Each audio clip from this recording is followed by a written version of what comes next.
យើងសង្កេតឃើញថាតម្លៃប្រេងអន្តរជាតិគឺមានការធ្លាក់ចុះបន្តិចក៏ប៉ុន្តែការធ្លាក់ចុះនេះគ្រាន់តែជាផ្នែកមួយនៃជាបញ្ហាទេ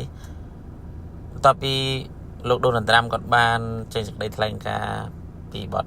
ឈប់បាញ់ជាមួយនឹងអ៊ីរ៉ង់បើសិនជាការចរចានៅលើតុទ្វេភាគីរវាងអ៊ីរ៉ង់និងអាមេរិកមិនចុះសម្រុងគ្នាទេវានឹងធ្វើឲ្យការបិទច្រកហូម៉ូសឬក៏អូម៉ង់នឹងនៅតែបន្តបិទហើយយើងសង្កេតឃើញថាសមាគមអន្តរជាតិ IEA ក៏បានពមៀនដែរវាមានដូចជាអារ៉ាប់រួមអារ៉ាប់រីសាវ៉ាឌីតអ៊ីរ៉ាក់អ៊ីរ៉ង់គុយវ៉េតហើយប្រទេសសូដង់និងប្រទេសផ្សេងទៀតបាទគឺ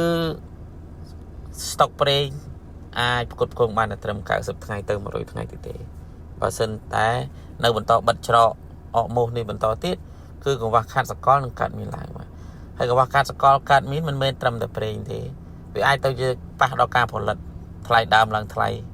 ការផលិតខ្វះខាតតម្រូវការបញ្ជាទិញទូទៅក៏ថមថយចុះដែរ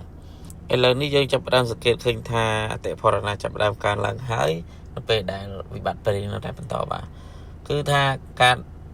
ដឹកជញ្ជូនទំនិញឆ្លងប្រទេសមួយទៅប្រទេសមួយមានការឡើងថ្លៃដូចជាការដឹកជញ្ជូនអីវ៉ាន់មកពីប្រទេសចិនក៏ឃើញថាឡើងថ្លៃដែរហើយនៅក្នុងស្រុកយើងការដឹកជញ្ជូនក៏ឃើញថាឡើងថ្លៃមួយដំណាក់កាលដែរបាទដូចជាអីវ៉ាន់ខ្លះក៏ឡើងថ្លៃមួយគុណនឹង2ទៅអីវ៉ាន់ខ្លះក៏ឡើងបន្តិចបន្តួច 5% 10% 20% ទៅតាមទំនិញដែលពួកគាត់នាំចូលមកបាទអញ្ចឹងហើយវិបត្តិនេះគឺប៉ះខ្លាំងបាទតែតើនៅវិក័យផ្សាយកសិកម្ម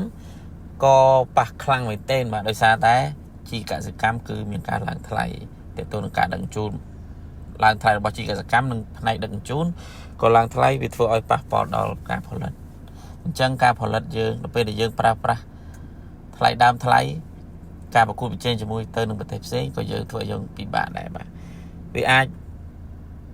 តេតទៅនឹងប៉ះពាល់នៃផលចំណេញដល់ពេលដែលប៉ះពាល់ផលចំណេញយើងពិបាកនឹងការធ្វើកសិកម្មបន្តទៀតអញ្ចឹងហើយវិបត្តិនេះវិបត្តិធ្ងន់បើសិនជាប្រទេសមហាអំណាចពួកគាត់ដោះស្រាយគ្នាមិនចេញទេវាកាន់តែអូសបន្លាយវាធ្វើឲ្យប្រទេសតូចអ្នកផលិតឬក៏សហគ្រាសតូចគាត់នឹងប៉ះខ្លាំងបាទដោយសារការដំឡើងថ្លៃរបស់ពួកគាត់มันអាចតម្រូវទៅតាមអតិថិជនបាទ